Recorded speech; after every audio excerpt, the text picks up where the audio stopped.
Well, Donella, Premier Ford is calling today's job numbers, which show Ontario has lost over 400,000 jobs due to the pandemic, a punch to the gut. He announced he is launching an Ontario Jobs Recovery Committee to help the province bounce back. We must consider that things could get worse before they get better. And I know that it might be hard to see the light at the end of the tunnel right now, but we will turn the corner.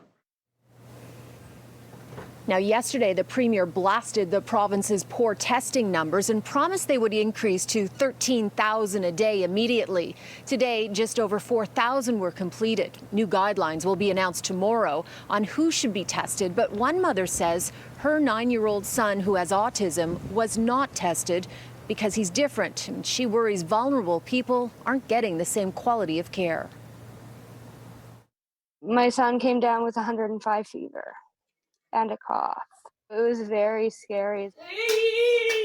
Kristen Ellison and her son Carter, who is on the severe end of the spectrum, went to Florida before March break. Several days after they returned, he became very ill. He was so sick.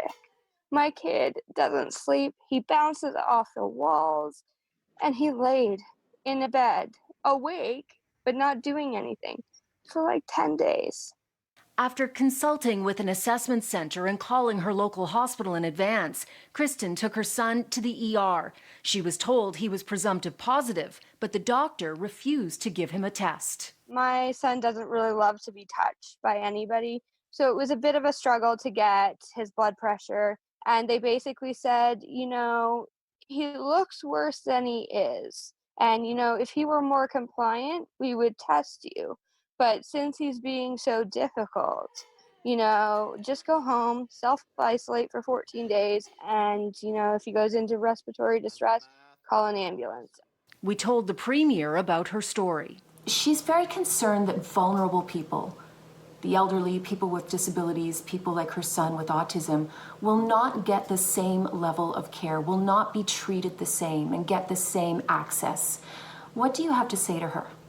Well, first, my heart breaks to hear this story. I'd like to follow up offline with you if I could, Cynthia, and maybe get this person's phone number and give her a phone call personally, because that's not right. And anyone that goes to the hospital should be taken care of. Kristen is not just worried about her son. Her 92-year-old grandmother's nursing home sent this letter to her family, warning them difficult decisions will have to be made and that under ordinary circumstances, ill residents would be sent to the local hospital. But in the wake of COVID-19, that will become very difficult. The letter warns ventilators can cause the elderly to suffer and asks relatives to think long and hard about what is in the best interests of their loved ones. What is your concern with this letter, Kristen? That our government and our hospital is allowing people to pick and choose who's going to get health care in this province. Kristen's son Carter is slowly recovering, but life in social isolation with a child with autism is especially challenging. It is a total shift in our reality. You know, this kid had therapy 5 days a week. He was doing amazing. The people who were surviving, just trying to get by, now don't have the tools they used to have. And it's really hard. It's really hard. And so people are flailing.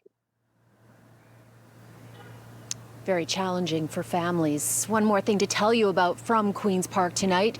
Premier Ford is urging people in Manitoba not to cross the border into Ontario this long weekend. He says the topic will be discussed in a conference call today with Prime Minister Justin Trudeau and other premiers.